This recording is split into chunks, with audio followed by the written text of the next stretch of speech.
Good evening, everyone. Tonight's update centers on a strike that has generated an unusual amount of attention inside Russia itself. Not because of its military significance in the narrow sense, but because of what it hit and how visible the aftermath has been to ordinary Russians going about their daily lives. The target was a set of storage warehouses belonging to Wildberries, which functions in the Russian market roughly the way Amazon functions in much of the world,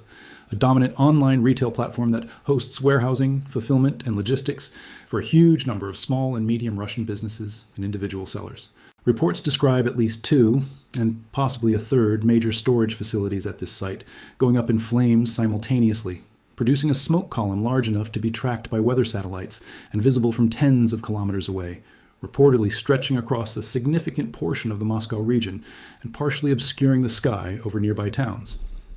Let's start with the strategic logic here, because on its face, this looks like an unusual target compared to the refineries, airfields, and naval assets we typically discuss. Ukraine has been on the receiving end of strikes against its own civilian logistics and postal infrastructure throughout this war,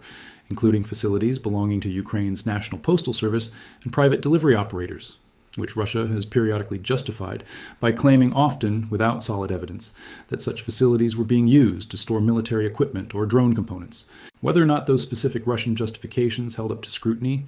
the pattern of hitting civilian-facing logistics infrastructure as a form of economic pressure is one Russia itself established earlier in this war.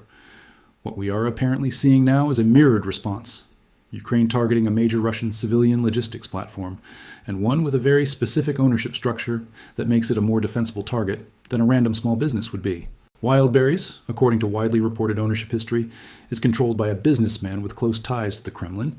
and the platform has itself been at the center of a previous, fairly dramatic power struggle among figures connected to the Russian state, including a reported attempt some years back by the Chechen leader Ramzan Kadyrov's circle to seize control of the company,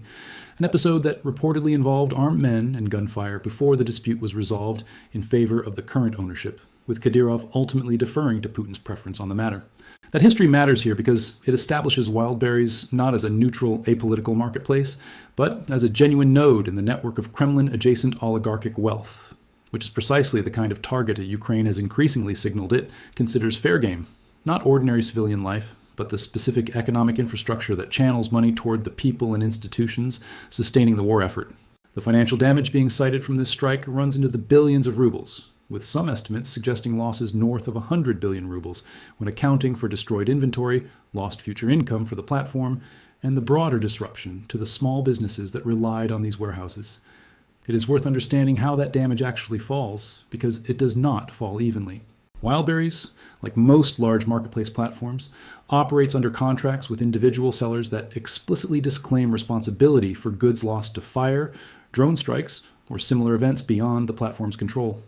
In practical terms, that means the thousands of small sellers, often individual entrepreneurs or small family operations, who use these warehouses to store inventory awaiting sale, are simply out the value of whatever stock was destroyed, with no contractual right to compensation from the platform itself. Some individual sellers have publicly described losses running into the tens of thousands of individual items and correspondingly large sums of expected income wiped out in a single night, with no path to recovering that value. This is precisely the kind of second-order economic pain that a strike like this is designed to produce. Not a direct blow to the Russian state's military capacity, but a very visible, very personal demonstration to a broad swath of the Russian public. Sellers who may have had no direct involvement in the war and no particular political engagement one way or another,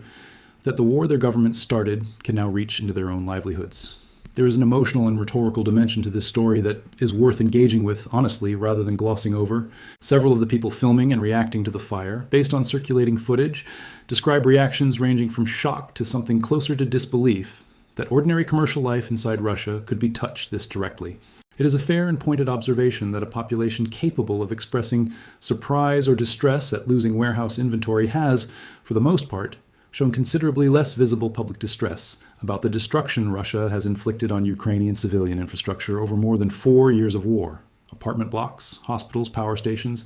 and yes, civilian logistics and postal facilities as well. That asymmetry in visible public reaction, distress at domestic economic loss, paired with comparative quiet regarding the suffering inflicted abroad in the population's own name,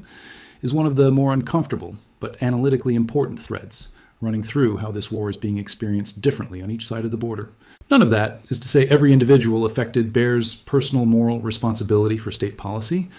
But it is a legitimate point of commentary when discussing how a war of aggression eventually generates costs that ripple back onto the aggressor's own population, whether that population asked for the war or not. There is also a broader strategic pattern worth naming here, one that echoes dynamics we have discussed in the context of the naval campaign against Russia's Shadow Fleet.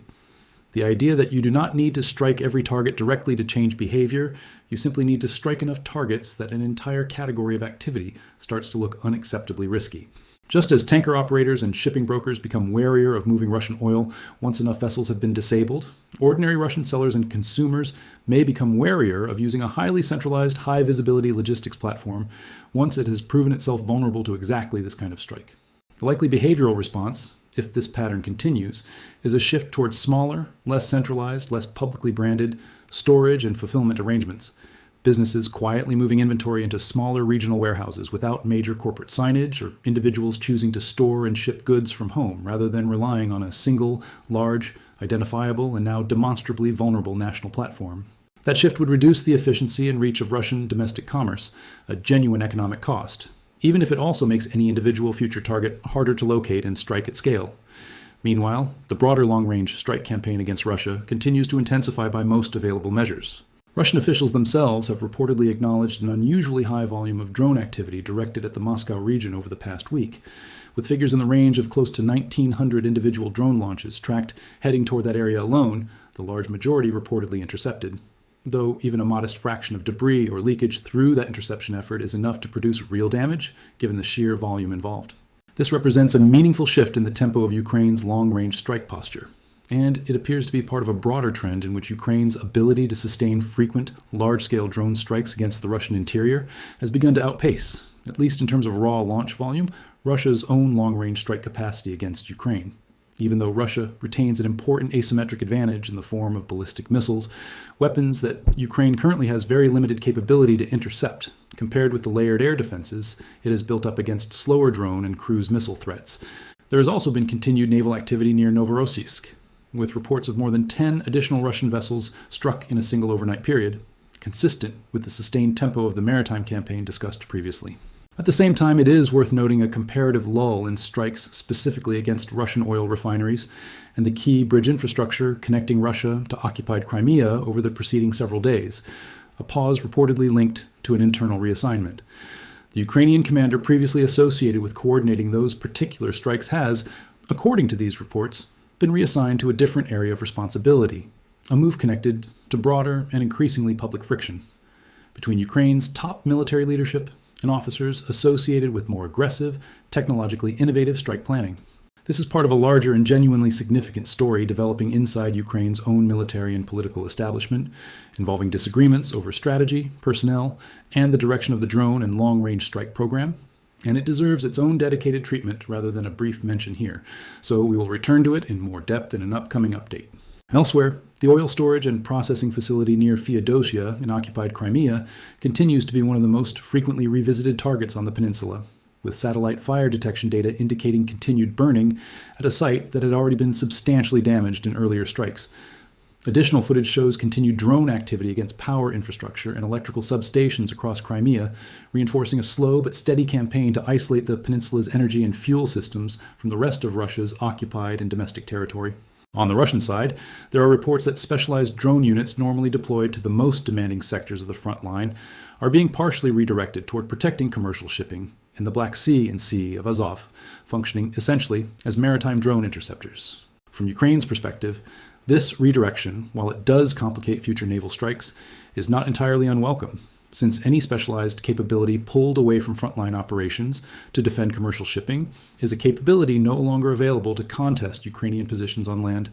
a trade-off that may end up favoring Ukraine's broader operational picture, even as it makes individual future naval strikes somewhat more contested. That is where things stand tonight. As always, several of the figures and claims discussed here, particularly damage estimates and the details of internal command reassignments, will likely be refined as more information becomes available, and we will continue tracking this closely. Thank you for watching, and we will be back soon with more.